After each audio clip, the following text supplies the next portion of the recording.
નમસ્કાર વિદ્યાર્થી મિત્રો, Gujarat secondary and higher secondary education Gandhinagar quarterly unit test 1 2025 વિદ્યાર્થી મિત્રો, આજના વિડીયોમાં આપણે જોઈશું ધોરણ 12 અંગ્રેજીની યુનિટ ટેસ્ટનું પેપર સોલ્યુશન. સૌપ્રથમ સેક્શન એની અંદર આપણને આપેલું છે ટ્રુ ફોલ્સ. પહેલું વિધાન છે the final judgement was always unquestionably Royce.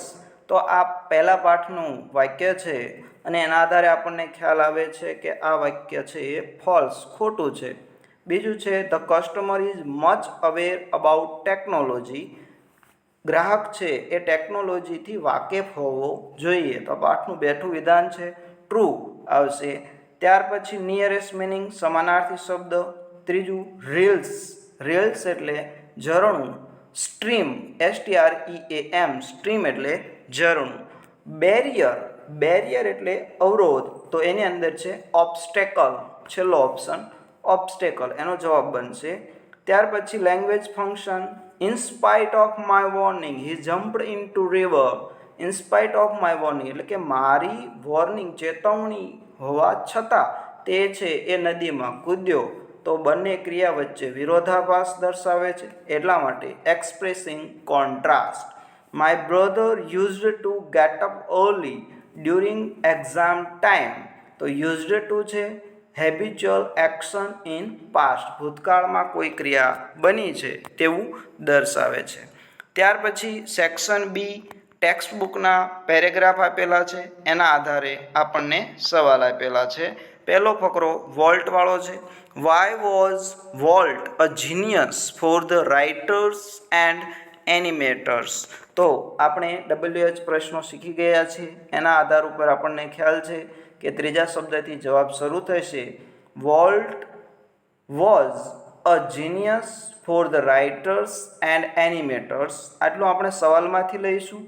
ત્યાર પછી જવાબ છે એ આપણો શરૂ થશે, એટલે ત્રીજા શબ્દથી Walt was a genius for the writers and એનિમેટર્સ.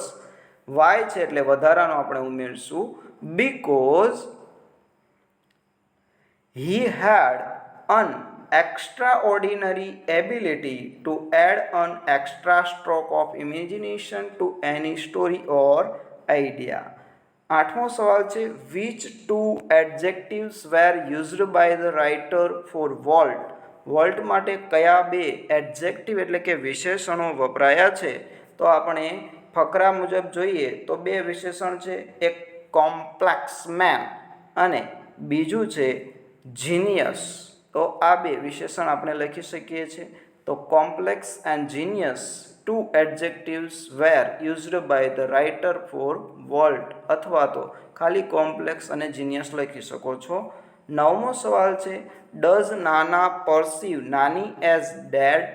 શું નાના છે એમણે નાનીને મૃત્યુ પામેલા સ્વીકારી લીધા? તો જ્યારે આપણને ખ્યાલ છે કે WH પ્રશ્ન ના આવે અને ટુ બી ક્વેશ્ચનથી કોઈ પણ પ્રશ્ન છે એની શરૂઆત થતી હોય તો આપણે એનો જવાબ યસ અને નોની અંદર આપવાનો છે. તો સૌ પ્રથમ આવશે નો, કારણ કે નાના છે સ્વીકારતા નથી. અને ત્યાર પછી જે કરતા છે એના રિલેટેડ સર્વનામ એટલે નાનાનું થશે હી, અને સહાયકારક ક્રિયાપદ ડઝ આપ્યું છે તો એનું ડઝન્ટ. No he doesn't. બસ આટલો જ જવાબ છે. ત્યાર પછી 10મું who had began to live double life.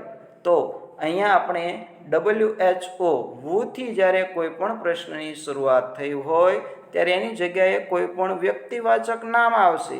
એટલે અહીંયા કોણ છે ડબલ લાઈફ જીવવાનું શરૂ કરે છે? તો કે નાના. તો હુની જગ્યાએ Nana has begun to live double life. ત્યાર પછી સેક્શન સી આપણને આપેલો છે, એની અંદર આપણને એક પેરેગ્રાફ છે, સવાલ છે by whom was Salim Ali brought up. Y.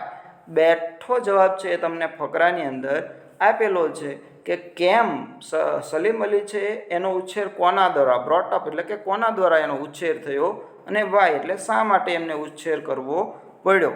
તો જવાબ છે કે Salim Ali was brought up by his maternal uncle. પહેલી લાઈનની અંદર તમે જોઈ શકો છો, પહેલા પ્રશ્નની અંદર સલીમ અલી, પછી સહાયકારક was, brought up by his maternal uncle.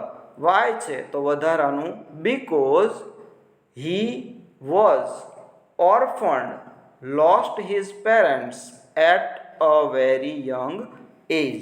આવી રીતે આપણે જવાબ છે એ ફકરાની અંદર શોધી શકીએ છીએ, બનાવી શકીએ છીએ.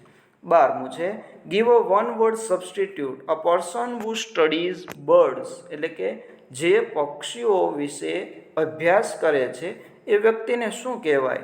વન વર્ડ સબસ્ટિટ્યુશન એટલે કે શબ્દ સમૂહ માટે એક શબ્દ. તો ફકરાનો છેલ્લો શબ્દ છે ઓર્નિથોલોજિસ્ટ એ જવાબ છે. Read the stanza and answer the question. તો આપણને સ્ટાન્જા આપ્યો છે, એની નીચે બે સવાલ છે. How is the fish? Fish કેવી હતી? તો પહેલી લાઇનની અંદર જ જવાબ છે બ્લાઇન્ડ એન્ડ ડીપ. તો the fish is blind and deep. ત્યાર પછીનો સવાલ what can the fish not do? Fish શું નથી કરી શકતી? The fish can not hear everlasting song. Simple છે. The fish can not hear everlasting song. ત્યાર પછી બીજો સ્ટાન્જાનો પેરેગ્રાફ આપેલો છે. What does the vapor do? તો એની અંદર આપણે લખી શકીએ the vapor rise to the morning skies. સીધો જ જવાબ છે. The vapor do ની જગ્યાએ આવશે રાઇઝ, કારણ કે અહીંયા SES છે એટલે રાઇઝિસ ટુ ધ મોર્નિંગ સ્કાયસ. ત્યાર પછીનો where does love light glow? તો એનો જવાબ આપણે બે રીતે બનાવી શકીએ છીએ. એક જવાબ આવો છે કે લવ લાઇટ આગળ ડઝ છે તો ગ્લોમાં એસ લાગશે. The love light glows on the eternal snows. બીજો જવાબ આવી રીતે બનશે કે the love light glows on the snows upon the summit.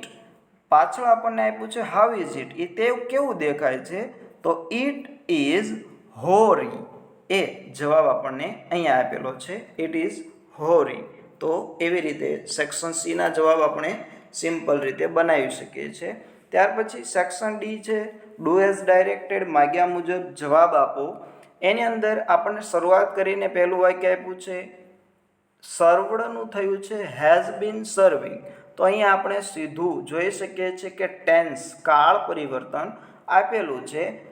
સાદા ભૂતકાળનું ચાલુ પૂર્ણ ભૂતકાળ બનાવેલું છે. તો પહેલું વાક્ય બાકીનું સરખું જ રહેશે, માત્ર ક્રિયાપદની અંદર તફાવત થશે કારણ કે કાળ એક જ છે. In this school for many years. એવી જ રીતે ત્યાર પછી હી ટોટ છે તે ટોટનું આપણે કરવું પડશે હેઝ બીન ટીચિંગ. ત્યાર પછી ધ સ્ટુડન્ટ સોવડ આપેલું છે તો સોવડનું થઈ જશે હેવ બીન સોઈંગ. બસ આટલા જ ફેરફાર છે, બાકીનો જેમનો તેમ ફકરો લખવાનો છે. ત્યાર પછી 18મો સવાલ છે following dialogue into indirect speech, એટલે કે ડાયરેક્ટમાંથી ઇનડાયરેક્ટમાં આપણે કરવાનું છે. તો પહેલું વાક્ય છે એનું ચેન્જ થશે કે જલપા. હવે આગળના વાક્યમાં તમે જોઈ શકો છો what a wonderful movie it is, ઉદ્ગાર ચિહ્ન છે એટલા માટે ત્યાં સંયોજક રૂપે વપરાશે exclaimed with surprise. Jalpa exclaimed with surprise that was, કારણ કે it is a wonderful movie એવું સીધું વિધાન વાક્ય આપણે બનાવવું પડે. પછી એનું આપણે ઇનડાયરેક્ટ કરીશું તો ઇટનું થઈ જશે ધેટ, ઇઝનું વોઝ અ વન્ડરફુલ મૂવી. એવી જ રીતે ત્યાર પછી બીજું વાક્ય નિશા છે એ જવાબ આપે છે એટલે નિશા આસ્કડ, કારણ કે પ્રશ્ન છે. નિશા આસ્કડ જલપા, સંયોજક આવશે if. Nisha asked Jalpa if you are talking about forensic. પ્રશ્નાર્થનું વિધાન બનાવશું you are talking about forensic. યુના કોના પ્રમાણે સાંભળનાર, સાંભળનાર છે જલપા, જલપા એટલે સી આરનું થઈ જશે was, she was talking about forensic. તો આવી રીતે આપણે ડાયરેક્ટ ઇનડાયરેક્ટ ચેન્જ કરી શકીએ છીએ. ત્યાર પછી સેક્શન ઈની અંદર આપણને ઈમેલ આપેલો છે Miss Selina Raval written an email to amazingcart.com. તો તમને 2 કરીને જ આપેલું છે કે 2ની અંદર તમારે amazingcard.com લખવાનું છે. તો 2ની અંદર એ એડ્રેસ આવશે. ફ્રોમની અંદર મિસ સલીના રાવલનું કોઈ પણ તમે જીમેલ એડ્રેસ બનાવી શકો છો. સબ્જેક્ટ તમને .comની પછી આપ્યો છે, requesting them to replace the TV he has purchased as the piece is not working properly.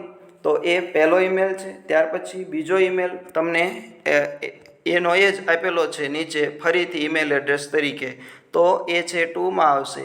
ત્યાર પછી respected sir madam 3 paragraph, thank you, yours faithfully કરીને જે નામ તમે ફ્રોમમાં લખ્યું છે એ જ નામ પાછળ ઉમેરશો. તો આવી રીતે આ પેપરનું આપણે જવાબ વહી બનાવી શકીએ.